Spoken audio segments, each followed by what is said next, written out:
BCC news में आपका स्वागत है। आज हमारे साथ डॉक्टर शिवानी बादल मौजूद हैं कि गायनोकोलॉजिस्ट हैं और जिनका क्लिनिक विद्यानगर में भोपाल में है।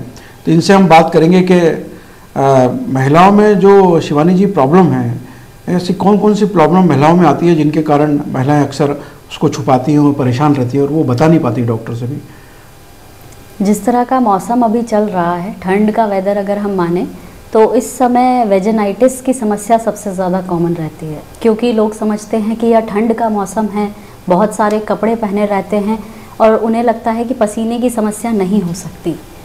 तो पसीने के कारण हो रहे fungal infections, urinary tract infections और वेजाइनल इन्फेक्शंस, ये इस सीज़न में सबसे ज़्यादा कॉमन होते हैं।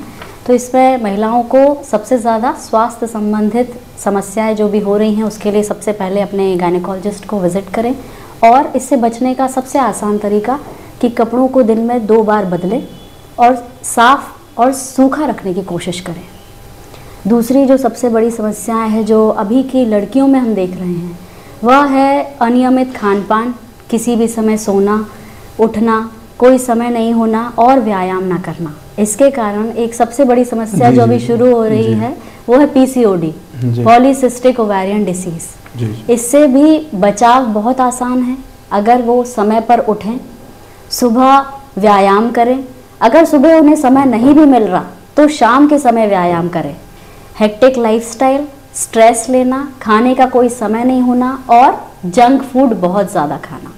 अगर वो अपना कार्बोहाइड्रेट इंटेक थोड़ा सा कम कर पाएँ, प्रोटीन की मात्रा बढ़ा पाएँ और एक सुनिश्चित व्यायाम कर पाएँ तो इस समस्या से बहुत आसानी से बच सकते हैं। जी।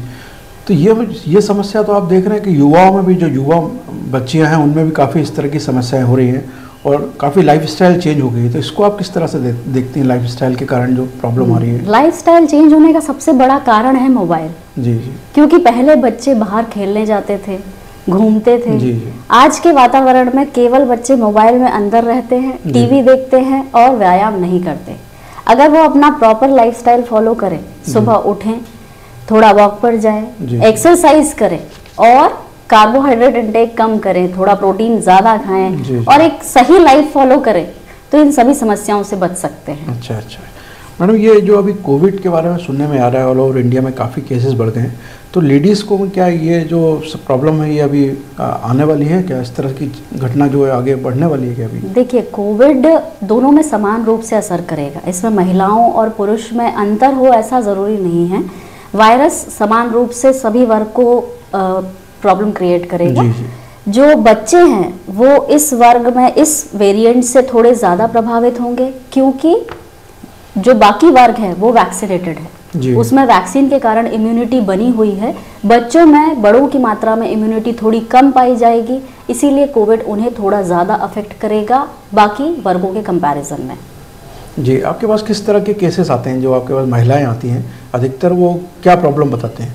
क्योंकि हमारे पास जो क्वेश्चन आते हैं चैनल के पास, तो कई महिलाएं, कोई लोग ऐसे बोलते हैं उनको काफ़ी समय से वो बच्चे नहीं हो रहे हैं, बच्चे की प्रॉब्लम है, तो इस तरह की चीज़ें ज़्यादा रहती हैं, तो इससे उनमें निराशा आ जाती है। तो उसके लिए वो क्या, उनके लिए आप अभी के समय में सबसे ज़्यादा जो केसेस आ रहे हैं वो है बढ़ती हुई इनफर्टिलिटी, यानी कि निसंतानता। जी। या बच्चे होने में तकलीफ होना। जी। या फिर बच्चे होकर बार बार गिर जाना, अबॉर्शंस, रिकरेंट प्रेगनेंसी लॉस कहते हैं हम इसे। ये सब समस्याओं का सबसे बड़ा कारण है, जो हम कारण मान लें या फिर करियर ओरिएंटेशन मान लें। क्योंकि आज शादी की जो उम्र है वो है डिलेड मैरिजेस। अब लोग 30 से पहले शादी नहीं करते। 30 तक शादी करते करते तक ऑलरेडी उनके अंडे कम हो चुके होते हैं। जो बचे होते हैं वो भी बहुत अच्छी मात्रा में और अच्छे एक वेल ओवा जिसको हम कहते हैं वो नहीं होता। इसीलिए डिलेड मैरिजेस बहुत बड़ा कॉज है। करियर ओरिएंटेशन गलत नहीं है, बट उन्हें अपनी बाकी चीज़ों पर भी ध्यान देना चाहिए।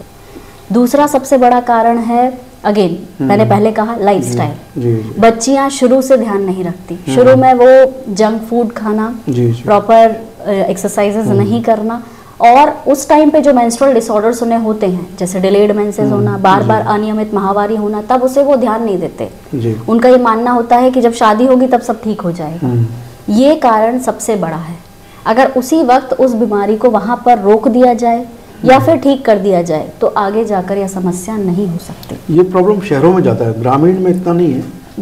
ग्रामीण में लाइफस्टाइल सही है, जी जी, इसीलिए शहरों में ये बीमारी ज्यादा है, क्योंकि ग्रामीण क्षेत्रों में आपको पिज्जा बर्गर बनने मिलेंगे। तो ये शादियां वाला जो आपने बोला, ये तो अब धीरे धीरे क्या पूरे इंडिया सब जगह होता जा रहा है कि 30 से पहले होती नहीं। जी जी, बहुत बड़ा कारण है। अब इसमें ये ना हो कि लोग कहें कि शादी जल्दी करने का, ऐसा कुछ नहीं है। बट आप दोनों को प्रायोरिटी दीजिए, अपने करियर को भी उतना ही प्रायोरिटी दीजिए जितना मैरिजेस को प्रायोरिटी दे रहे हैं, क्योंकि बॉडी के एग्स वीक होते हैं, उनमें म्यूटेशंस होते हैं, एक एज के बाद वो सेल्स उतने अच्छे नहीं पाए जाते। जी, अच्छा, अभी क्या है, काफ़ी पेपरों में भी आ रहा है, ये सारी चीज़ें चल रही हैं कि जो बच्चियां हैं वो अधिकतर जो है आत्महत्या कर लेती हैं, बहुत ज़्यादा तनाव उनके अंदर आ जाता है।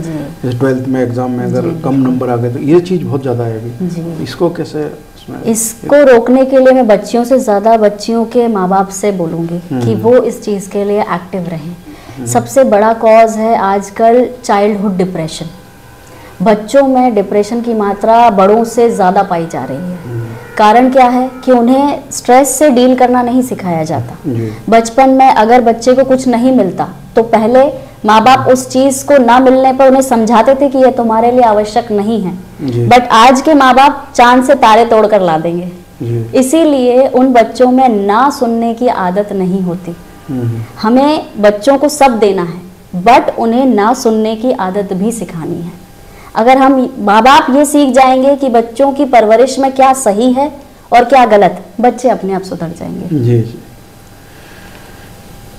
नहीं तो ये जो अभी इस तरह का जो डिप्रेशन बढ़ रहा है, इस तरह की घटनाएं काफ़ी हो रही हैं, मतलब लेडीज़ के साथ भी और कई जगह, तो इसका कारण मतलब क्या स्ट्रेस, तनाव भी है और वही परवरिश भी, मैं कह सकती हूँ कि परवरिश भी एक है। क्योंकि बहुत सारे केसेस जो आप ये देखेंगे जिनमें चाइल्डहुड डिप्रेशन देखा जा रहा है, उनमें मैक्सिमम या तो वो सिंगल मदर्स होते हैं, सिंगल पेरेंट होते हैं, बच्चों ने वही देखा होता है घर में, तो वो उस चीज़ से ऑलरेडी डरे हुए होते हैं। तो उनमें वही, जैसे ना सुनना, मैं क्या कहना चाह रही हूँ, एग्जाम में कम नंबर आएंगे तो हमें सोसाइटी एक्सेप्ट नहीं करेगी, ये जो डर है ये उनके मन से हटाना है। दूसरा, स्कूल में साइकोलॉजिकल एजुकेशन इनकॉर्पोरेट की जानी चाहिए। स्कूल में उन्हें इन सब चीज़ों से लड़ने, डरने और कैसे डील करना है ये सिखाया जाना चाहिए। कुछ स्कूल से इसको फॉलो करते हैं। जैसे जिसमें मेरा बच्चा है उसमें भी साइकोलॉजिकल एजुकेशन पे इम्पोर्टेंस दी जाती है। उन्हें सिखाया जाता है कि अगर आप किसी रेस में नहीं जीत पाए तो then winning is not the deal, you must enjoy the competition, that's what. अच्छा मैडम, ये अभी इस समय क्या है, आप देख रहे हैं कि जो लेडीज़ प्रॉब्लम है बहुत ज़्यादा बढ़ रही है और इस तरह के हॉस्पिटल बहुत खुल गए जो टेस्ट ट्यूब बेबी से संबंधित है। तो ये टेस्ट ट्यूब बेबी क्या है, मतलब ये इसमें खर्चा भी बहुत आता है। जी जी, बिल्कुल। निसंतानता जब होती है तो इसको ठीक करने के लिए या इसका इलाज करने के लिए स्तर होते हैं। जैसे जब अंडा महिला खुद अपना अंडा ना बना पाए तो फिर अंडा बनाने के लिए दवाएं दी जाती हैं। अगर उससे उसके अंडे स्वस्थ रूप से बन रहे हैं तो उसके शरीर से उस अंडे को निकाल कर शुक्राणु से जब बाहर हम मिला के बच्चा तैयार करते हैं, एम्ब्रियो, तो उसे बोलते हैं टेस्ट ट्यूब बेबी, क्योंकि ये माँ के शरीर में नहीं बन रहा है, ये एक पेट्री डिश में बाहर बन रहा है, इसीलिए इसका नाम रखा गया है टेस्ट ट्यूब बेबी। और फिर उस बने हुए भ्रूण को माँ के गर्भ में स्थापित कर देते हैं। खर्चा इसलिए ज़्यादा है क्योंकि हर चीज़ को बनाने में और उतना रखने में, संरक्षित रखने में, क्योंकि ओवा बाहर आकर संरक्षित रहे, शुक्राणु बाहर आकर संरक्षित रहे और वो भ्रूण जो बना है वो माँ के गर्भ तक जाते जाते तक स्वस्थ रहे, इसके लिए इसीलिए इसके प्राइसेस थोड़े से ज़्यादा होते हैं। जी, सरकार से आप क्या चाहेंगे मैडम नारी शक्ति के लिए, या और जो स्वास्थ्य विभाग है मध्य प्रदेश का, मतलब उनको किस तरह से और क्या करना चाहिए आपके हिसाब से, मतलब क्या चाहती हैं? हम सरकार हमें वैसे ही बहुत मदद कर रही है। अभी जैसे ये आपने कहा आईवीएफ के लिए, तो सरकार ने आईवीएफ के लिए भी आयुष्मान में एक कैटेगरी स्थापित की है। तो मैं चाहूँगी कि जो इनफर्टिलिटी के लिए और फंड्स हैं वो थोड़ा फंडिंग प्रोवाइड की जाए, क्योंकि डॉक्टर अकेला इलाज नहीं कर सकता, हमें भी इन सब चीज़ों के लिए फंड्स चाहिए होते हैं। तो आयुष्मान में अगर आईवीएफ को आप इंक्लूड कर रहे हैं तो उससे रिलेटेड सर्जरीज को भी इंक्लूड करें, ताकि पेशेंट को भी फ़ायदा हो सके इसका। जी, अच्छा, ये लेडी डॉक्टर हैं, ये तो पूरे मध्य प्रदेश में हर ज़िले में रहते हैं, तो आप ज़िले में जो ग्रामीण जो इनके हैं, जो हॉस्पिटल्स हैं सरकार के, तो उसमें आप क्या समस्या देखती हैं, कोई प्रॉब्लम? जो सेंटर्स हैं वहाँ पर प्रॉपर व्यवस्थाएं नहीं हैं। जैसे हाई रिस्क प्रेगनेंसी, जब किसी मरीज़ का प्रेगनेंसी के दौरान ब्लड प्रेशर बढ़ गया या फिर उसे डायबिटीज़ की दिक्कत है या उसे लिवर में कोई प्रॉब्लम है, तो इन परेशानियों से डील करने की मतलब जो कंडीशंस और ट्रीटमेंट और मैनेजमेंट है वो उन एरियाज़ में अभी नहीं है। इसके लिए सरकार को थोड़ा और मेहनत करना पड़ेगा। सेंटर्स में उतना इक्विपमेंट और ICU सेटअप प्रोवाइड करना पड़ेगा।